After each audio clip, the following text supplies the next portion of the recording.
está escutando a Agro Resenha Podcast, um oferecimento de Escola Agro, conhecimento que gera resultado.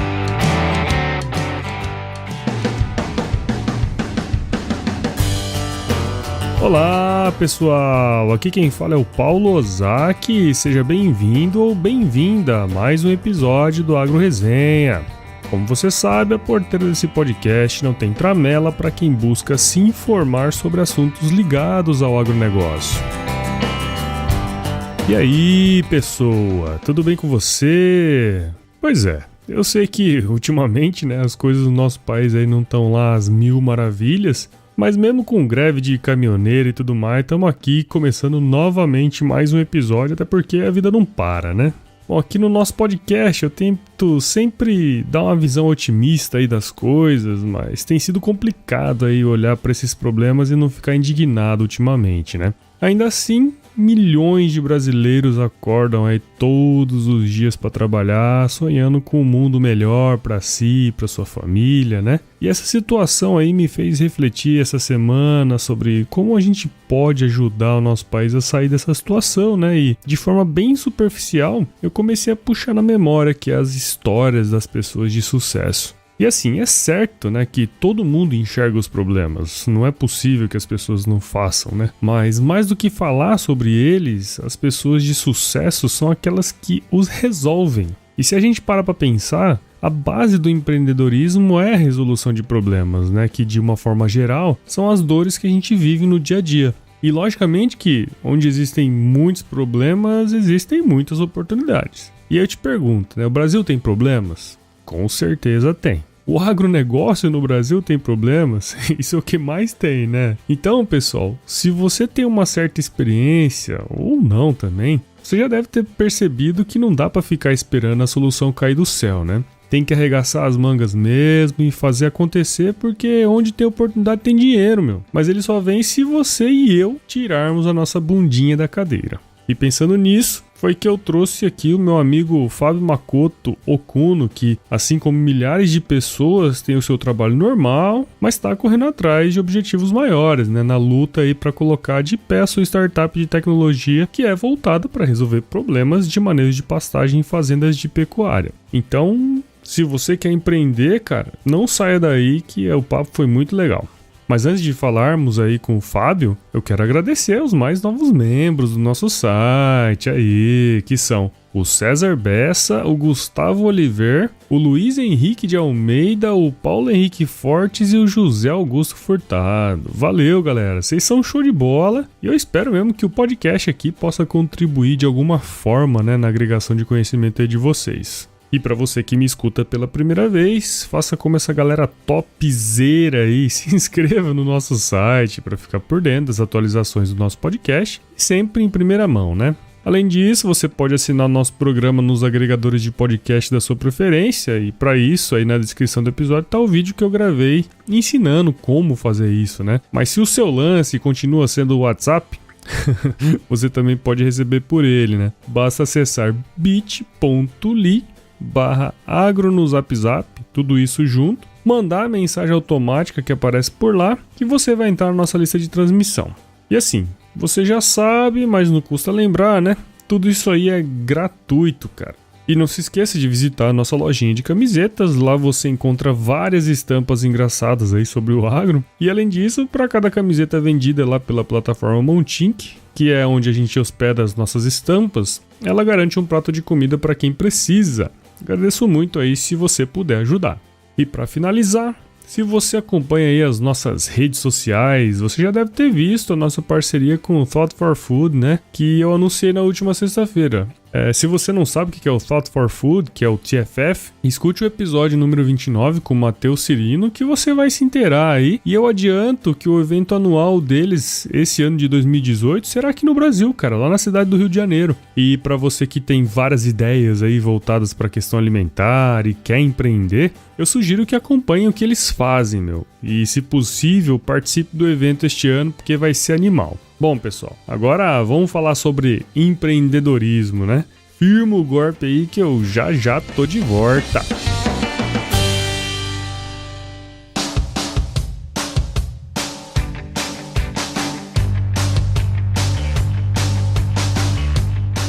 Bom, pessoal, tô aqui de volta com meu grande amigo Fábio Makoto, também conhecido como Post, né, Postinho?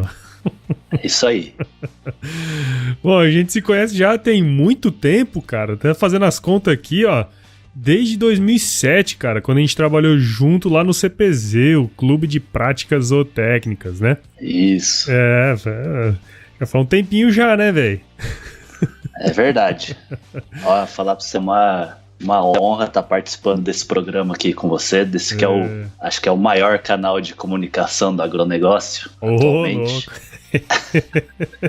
E pra mim é um orgulho ter um amigo tão próximo meu aí fazendo um projeto tão bacana aí pra sociedade. Legal, cara. Valeu mesmo. Bom, só continuando aqui então. Tava lembrando também, a gente trabalhou junto no CPEA depois, cara, e a gente sempre manteve contato, né, cara? Essa é uma das grandes amizades aí que eu tenho nessa vida aí do agronegócio, quando a gente se conheceu lá nos idos de 2007, né? Bom, o Fábio Makoto é engenheiro agrônomo lá pela Exal, como vocês devem saber já, e ele é mestre em gestão de sistemas agrícolas, também lá pela nossa gloriosa. Postinho, nem preciso te falar, mas seja bem-vindo aqui ao AgroResenha, porque aqui é sua casa, cara. Pô, obrigado, cara. Aproveitar a oportunidade aí para falar um pouco sobre a nossa carreira, e acho que tem poucos canais aí que dão essa chance, né? Para mostrar o nosso trabalho, né? A gente constrói tanto na nossa carreira aí, então temos poucas oportunidades aí para falar o que a gente faz, pra gente se orgulhar de verdade mesmo, né? Exatamente, cara, exatamente. E assim, a gente sabe que tem muita gente que trabalha no agronegócio, né, meu? E tem muita gente que faz coisa bacana e que muitas vezes a gente nem sabe, né, cara? E como é o caso seu aí, tem milhares e milhões de pessoas aí que trabalham com agronegócio e que poderiam contribuir na vida de muita gente, né? É isso aí. Então, Postinho, pra gente começar essa conversa aqui, cara, conta um pouco da sua história aí pra gente, meu. Bom, eu sou filho de agricultores, né? Meus avós que vieram lá do Japão já vieram pra cá pra trabalhar na terra. E eu cresci na roça aí, ajudando meu pai a tocar a terra de vez em quando. E sempre cresci com essa mente já, né? De querer melhorar a nossa vida. Os agricultores lá do norte do Paraná, eles têm uma característica que são bem parecidas umas com as outras, que todos eles têm mais ou menos a mesma porção de terra, todos eles são cooperados, né? Então, toda a minha vida aí, minha vida não, né? Mas a minha carreira, desde que eu entrei na agronomia, foi pensando em procurar formas da gente melhorar financeiramente, né? A gente não... Quem cresceu aí no sítio sabe que é uma vida muito sofrida, na verdade, né? Uhum. E é muito difícil, assim, o pessoal normalmente vem com pouca educação, com uma educação mais técnica, e tudo que o pessoal acaba fazendo é que foi passado de pai para filho, né? Então, desde que eu entrei aí na graduação em 2006, sempre procurei pensar em formas alternativas da gente melhorar a nossa renda lá no sítio. Aí, já em 2007, comecei a fazer estágio aí nesse grande CPZ, junto com você, né, onde eu te conheci. Verdade. E a minha opção de entrar no CPZ foi porque lá na minha terra a gente é muito forte em grãos, soja, milho e trigo. E a pecuária era uma área que eu nunca tive contato. Então, e ela é uma área muito abrangente, né? Você tem o componente planta, componente animal, se você fizer silagem, aí no caso tem essa parte de agricultura também. Uhum. Então eu imaginei que fosse um estágio que fosse me complementar em todas as áreas. E foi uma área que eu acabei gostando muito. Tanto é que foram 2 anos e meio nesse estágio e mais 1 ano no CPEA, né? Que é um estágio mais focado na parte econômica. E aí a gente foi estagiário junto de novo nesse espaço aí, fazendo análise de custo de produção e análise de mercado, né? Bom, depois que eu formei, eu entrei numa empresa de consultoria, lá em Piracicaba mesmo, onde eu fui estagiário durante 6 meses e acabei sendo efetivado lá. E a gente fazíamos projetos de desenvolvimento territorial para investimento de fundo privado e público. Isso para países do cinturão tropical, né? Basicamente, aqui a América Latina, na África e na América Central. E isso me trouxe uma bagagem muito forte em questão de projetos, a parte de gestão, né? E foi uma área que eu acabei tentando me aprofundar um pouco mais quando eu entrei no meu mestrado. Fiz meu mestrado junto com o meu trabalho e quis tentar trazer aí para a área de consultoria um entendimento um pouco mais formal da academia. Então, no meu mestrado, eu acabei estudando a parte de viabilidade técnica e econômica da cana-energia. Acho que já foi falado bastante aqui no seu podcast sobre a cana-de-açúcar, então não vou entrar muito em detalhes, mas a cana-energia ela é uma variação da cana-de-açúcar, onde você tem uma grande produção de fibra e baixa produção de sacarose. Então ele é basicamente para produzir biomassa, que seria interessante aí primeiro para etanol de segunda geração e também para usinas ou termoelétricas que precisa produzir mais energia e precisa de mais matéria-prima, né? Sim. Com essa minha formação acadêmica, eu fiquei 4 anos no meu trabalho lá na consultoria em Piracicaba e acabei vindo aqui para Campinas. Eu vim trabalhar no CTBE, que é o Laboratório Nacional do Bioetanol, que nasceu para estudar a produção de etanol de segunda geração. Mas eu vim para esse laboratório estudar a parte de produção de energia a partir do resíduo da colheita mecanizada, que é a palha. Bom, é isso.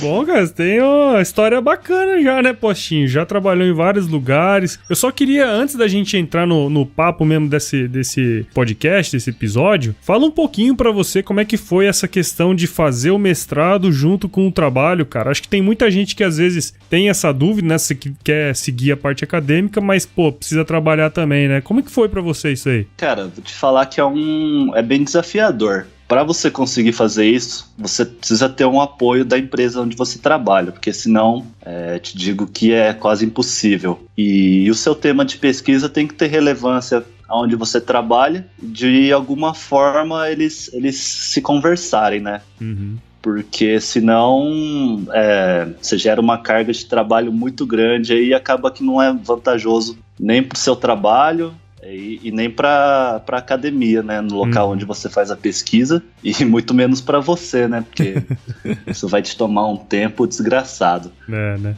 Mas assim, eu vejo que vale muito a pena você ingressar no mestrado, talvez não diretamente depois da graduação. Quem me vem perguntar sobre isso, eu sempre recomendo, falo, olha, se você está em dúvida, vai procurar o mercado de trabalho primeiro, porque a pesquisa, o mestrado, né, o doutorado, ela te direciona na sua carreira. Então, muitas vezes a empresa ela tem um pouco de receio de contratar alguém que tem muita bagagem acadêmica e pouca experiência profissional. Então, se você já tem em mente que você quer virar pesquisador, você quer entrar na área acadêmica, taca o pau. Você forma e já vai, desde a sua carreira na graduação, já vai pensando nisso, numa iniciação científica. Agora, se você quer trabalhar na indústria, o que eu recomendo é vá procurar algum emprego primeiro e depois você volta, né? Legal, cara. Bacana. Bom, agora vamos entrar pro tema que é desse episódio, na verdade, né? E você comentou aí, né, que apesar de estar trabalhando atualmente, o motivo dessa conversa é para falar sobre a sua startup, que é a Pasto Sempre Verde. Cara, explica pra gente, primeiro de tudo, né, o que é uma startup e diz pra gente aí de onde surgiu essa vontade, cara, de empreender. Bom, uma startup aí, diferente de uma empresa comum, ela tem algumas características, né? Tem várias delas, assim, mas resumidamente, uma startup ela precisa ter escalabilidade, ou seja, a sua solução ou seu produto, que seja, ela precisa ter um grande alcance em um curto espaço de tempo. Segundo, ela precisa ter repetitividade, ou seja, o usuário daquela sua solução, ela precisa voltar a usar. E, por último, ela precisa criar um grande impacto para a sociedade. Então, pensando em algumas startups aí, por exemplo, o Uber. O Uber era uma startup, né? Uhum. Hoje em dia a gente pode considerar ela como sendo uma empresa, mas ela tem uma grande escalabilidade, porque você pode usar ele em diversas regiões ao mesmo tempo. E é repetitivo, né? Você não vai usar ele uma vez só. E o impacto dele todo mundo consegue enxergar, né? Exato, muito bem. E essa vontade de empreender aí, cara, de onde surgiu? Cara, a vontade de empreender, acho que... Sempre teve? Pra todo mundo, assim, antes dessa vontade de empreender, é a vontade de ser rico, né? Lógico, né, cara?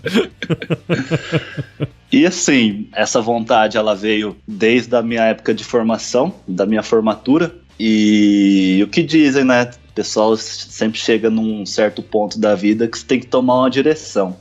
Então, eu acho que eu tô nesse momento. Eu não sei se eu consigo entregar mais do que aquilo que eu já entrego no meu trabalho regular. E essa vontade, assim, do empreendedor, que ele é um empreendedor nato, ele não se conforma em estar sempre ali no mesmo lugar, né? Acho que isso daí é muito da nossa geração. É verdade. Mas então, explica aí agora qual que é o problema, então, que a Pasto Sempre Verde quer resolver, cara. Então, a nossa solução é direcionada para o pecuarista que essencialmente usa o pasto como sua principal fonte para alimentação dos animais. Uhum. Ele é um monitor de crescimento de pastagens e é uma ferramenta para apoiar a tomada de decisão no momento de fazer esse manejo, principalmente para o pastejo rotacionado. Normalmente, assim, o que acontece com as fazendas, né? O colaborador, ele percorre toda a fazenda, todos os dias, identificando aqueles piquetes que estão com maior biomassa. E quando ele identifica, ele entra nessas áreas e ele usa a altura da pastagem como indicador para saber se aquele pasto está ok para entrar ou se ainda tem que esperar mais alguns dias. E como você pode imaginar, isso daí ele traz uma grande incerteza, né, no manejo. Sim. Então, a nossa solução é oferecer diariamente para o pecuarista ou para o responsável que faz o manejo do pasto dados de produtividade de cada um dos piquetes que a gente está monitorando. Então, ele vai receber lá no celular dele ou no dashboard do computador qual piquete está com a melhor produtividade e se aquele piquete já está no momento adequado de entrar ou, no caso, se ele estiver pastejando, de sair. A gente está propondo também, mas isso vai precisar de um estudo maior, fazer uma previsão de produtividade para pelo menos 10 dias e com isso ele conseguir planejar aí a distribuição dos lotes ou, por exemplo, a aquisição de suplemento, né? Comprar feno, ele vai saber que vai precisar de silagem ou num outro caso, se tiver sobrando pasto, ele já pode planejar e alugar um pasto dele, ou pode ser que se for sobrar vai ter que roçar, né? Enfim, sabendo essa informação da produtividade aí em tempo real e tendo uma estimativa de curto prazo, a aplicação da inteligência são diversas, né, cara? São muitas possibilidades. Legal. Basicamente é uma ferramenta de auxílio na gestão ali do manejo da pastagem, né? Isso, exatamente. Legal. É uma ferramenta para apoiar a tomada de decisão, né? Hoje ainda acontece muito no empirismo, né, cara? Pela experiência do colaborador, o cara sabe onde tem que pôr, onde que não tem que pôr, né? Com isso aí você tira um pouco dessa empiricidade, né?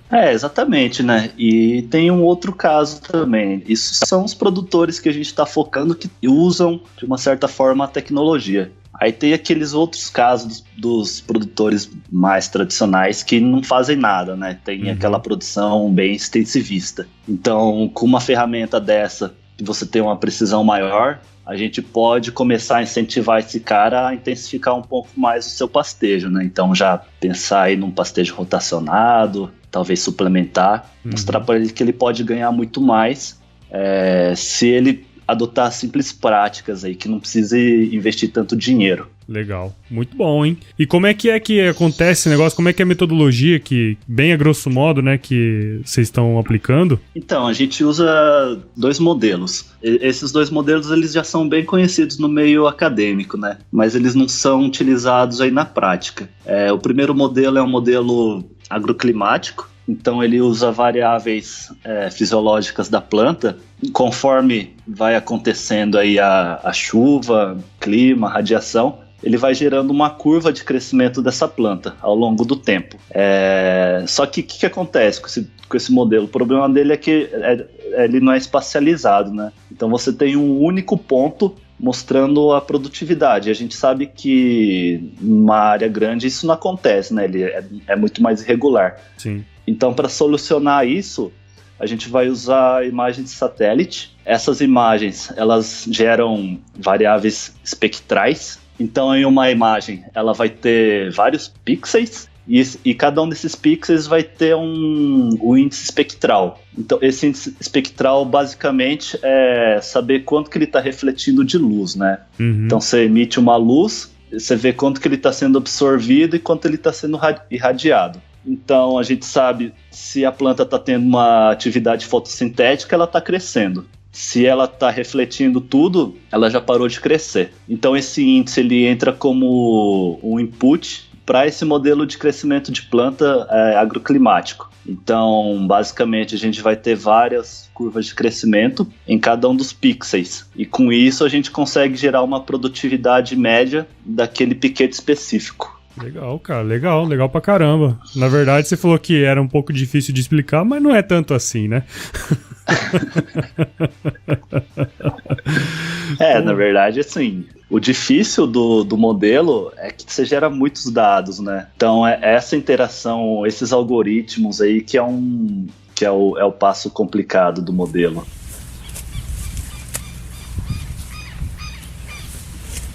Assim, indo para uma outra linha aí, você explicou bastante bem aí o que é o problema, né? Como que vocês vão fazer para entregar essa solução. Mas a gente sempre escuta falar por aí que existe uma certa resistência, né, do produtor em adotar algumas novas tecnologias como esta, por exemplo, né? E assim, existem vários motivos aí que às vezes podem acontecer isso aí. Às vezes pelo cara não entender, né, o que é o processo, como é o processo, ou até mesmo uma questão cultural, né? Como que vocês estão enxergando esse movimento aí do produtor? Como é que vocês estão vendo isso? Cara, primeiro assim, né? Acho que a gente deve dar graças a Deus aí que o produtor rural ele é resistente, porque se ele ouvisse cada coisa que os consultores aí, os vendedores falassem, ele começasse a consumir isso, nós tava fudido. Ia começar a faltar alimento pro mundo, né? Verdade. Mas assim, eu vejo isso como sendo um mito, na verdade, porque você pega aí agricultores do Centro-Oeste, principalmente, aquelas fazendas imensas, você vê que eles usam muita tecnologia. É verdade, aqui em Mato Grosso isso aqui é muito, muito notável. Pois é, essa questão, por exemplo, o GPS. Faz quanto tempo que o GPS existe na agricultura e faz quanto tempo que ele está sendo usado aí nos carros? Então, essa questão de que o produtor ele é resistente e tal, a tecnologia, ele é averso à tecnologia, na verdade não é bem assim que funciona, né? Claro que tem muita gente que aguarda a tecnologia ver se ele funciona ou não. Eu vejo isso como sendo a maioria dos produtores. Lógico. Mas isso acontece para todos os setores, na verdade, né? Para a indústria. É isso que eu ia falar, né? Quando a pessoa sabe que o negócio funciona, ela vai lá. Isso acontece com a gente, né, cara? Pois é. E sempre tem aqueles que são vanguardistas, né? Exato. Então, o nosso primeiro cliente, na verdade, para a maioria das startups, são aqueles que a gente chama de early adopter, né? Que é o cara que é mais vanguardista, ele experimenta as coisas novas, e aí depois, se isso se consolida, isso acaba se espalhando de uma forma até meio orgânica, né? Então, se o cara vê que aquilo funciona, talvez o vizinho já comece a prestar atenção nisso. Então, é assim que funciona. Legal. Bom, eu também tenho bem essa visão que você comentou aí. Eu acho que não são todos os produtores que não adotam tecnologia ou são avessos à tecnologia, né? Eu acho que tem os caras que são esses que são vanguardistas e é neles que nós temos que trabalhar para que essas tecnologias daqui a pouco estejam disponíveis para todo mundo, né? É isso aí. Bom demais. E, cara, só pra gente finalizar aqui, a gente tava falando de startup, né, até agora, e eu lembro de ter visto um gráfico aí um tempo atrás sobre o ciclo de vida, né, de uma startup e tal, e tem vários aí, desde o surgimento, aceleração, enfim, eu não sei dizer certinho, mas conta pra gente, assim, em qual fase a Passo Sempre Verde se encontra hoje? Então, Paulo, existe isso aí mesmo, né, a startup, teoricamente, ela nasceu para ser vendida em algum tempo, então ela nasce para morrer. Todo startupeiro aí quer que a sua tecnologia ou a sua solução ela seja vendida num curto espaço de tempo, né? A gente está agora numa fase de validação que eu imagino que seja uma das fases mais importantes das startups. Então, a partir daquele momento que você teve a ideia e aí você acha que aquilo lá vai ser uma revolução para a sociedade, você começa a trabalhar com essa ideia, né? E a fase da validação é você testar aí se realmente aquela sua ideia ela vai ser adotada pelo seu público-alvo. Então, eu falo isso por quê? Porque muitas vezes você pode ter uma ideia fantástica, mas a hora que você vai colocar isso no mercado, o cara não usa, né? Então, não adianta nada. Exatamente. Essa fase de validação aí, a gente tem que fazer ela de uma forma muito rápida, então tem várias técnicas para você testar se a sua ideia ela vai ser usada aí pela sua clientela inicial. Ela precisa ser aí de baixíssimo custo, né? Então você pode fazer de uma forma muito manual. A gente faz isso sem um programador, por enquanto, né? A nossa startup, a gente está com só engenheiros na equipe, então a gente está trabalhando basicamente com planilha Excel, né?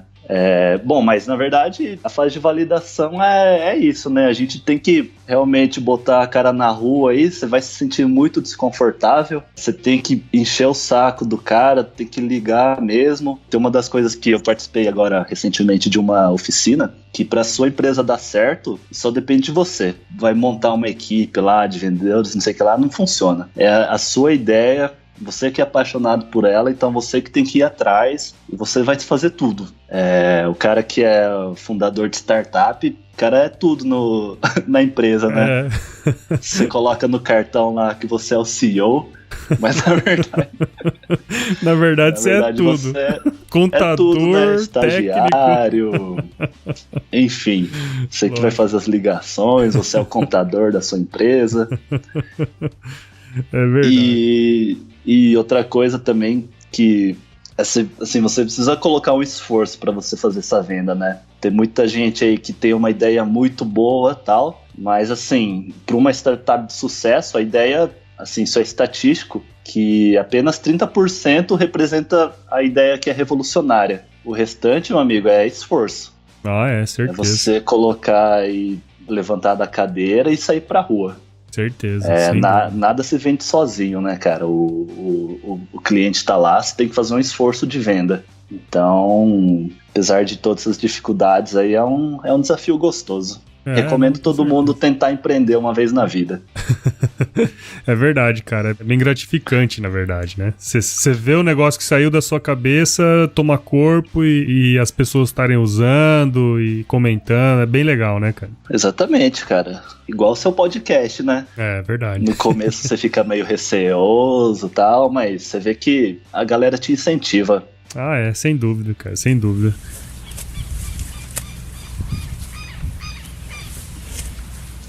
Bom, cara, nem sei como te agradecer, Poste. Muito obrigado aí por participar com a gente aqui no AgroResenha e espero que esse episódio aqui acenda aí a chama do empreendedorismo aí na galerinha, né? Que possa empreender mais na nossa área aí, cara, porque é um setor que cresce muito e ainda carece muito de algumas alternativas tecnológicas aí pro campo, né? Cara, muito obrigado aí pela participação. Falar um pouco do meu trabalho. E é isso aí, meu. Aqui no Brasil, as startups de AgTech já estão bombando. A gente teve uma palestra de um investidor anjo e ele disse que tem muita gente de olho em AgTechs, tem investidores anjos que olham só para AgTechs. E aqui no Brasil é o lugar para fazer isso, né, cara? Não tem nenhum lugar do mundo que tem tanta área e tanto espaço para crescer nesse mercado. Certamente, cara, certamente. Tem muito espaço aí, cara. E pra quem quiser entender um pouco mais sobre a Passo Sempre Verde, como que a galera aqui do AgroResenha pode fazer, meu? Então, a gente tem um site, geocrop.com.br/Passo Sempre Verde. Assim, só para explicar, a Passo Sempre Verde, ela é uma spin-off da Geocrop, que é a empresa do meu sócio, que ele começou fazendo monitoramento de crescimento de planta mais voltado para cana-de-açúcar. E a gente deu uma pivotada aí para focar em pastagem agora. Legal. E tenho meus contatos aí, né? LinkedIn, Facebook. Pode ficar à vontade aí, me perguntar se eu puder ajudar. E se alguém conseguir me colocar em contato aí com potenciais clientes também. Vai ajudar bastante. Legal, cara. Bom, vou deixar todos esses contatos seus aí na descrição do episódio aqui, né, cara? E quem quiser aí falar com o Fábio Makoto sobre a Passo Sempre Verde, quem tiver curiosidade para entender um pouquinho mais também sobre o mundo das startups, eu vejo aí que você está sempre participando de algumas coisas interessantes aí, desafio do Sebrae, entre outras coisas, né? Pode falar com o Fábio e vamos inovar, né, cara? Vamos empreender, né, meu? É isso aí, cara. Acho que o mercado nunca esteve tão bom para quem quer empreender, para quem quer colocar novidades aí no campo. Legal. Então é um oceano azul pra gente. Bacana, cara, bacana. Bom, eu sei que na Passo Sempre Verde você vai tentar fazer algumas previsões e tal, para 5, 10 dias aí. Tem previsão também de chuva, não? Não, previsão de chuva não. A gente usa dados meteorológicos que os especialistas fazem pra nós, né? E se chover? Uai, esse bordão aí é o mais conhecido do Brasil já. Se chover, não precisa molhar a horta. Demais, cara.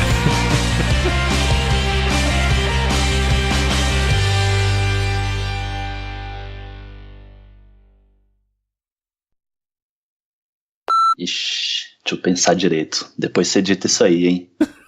Pode deixar. Ou não se... Caramba, esqueci a palavra. Qual que é o problema, então, que a Pasto Verde... caralho. Tem o bordão da Pasto Sempre Verde também. Onde cabem um, cabem dois. E onde cabe 2? Cabe uns 5. Você escutou a Agro Resenha Podcast. Um oferecimento de Escola Agro. Conhecimento que gera resultado.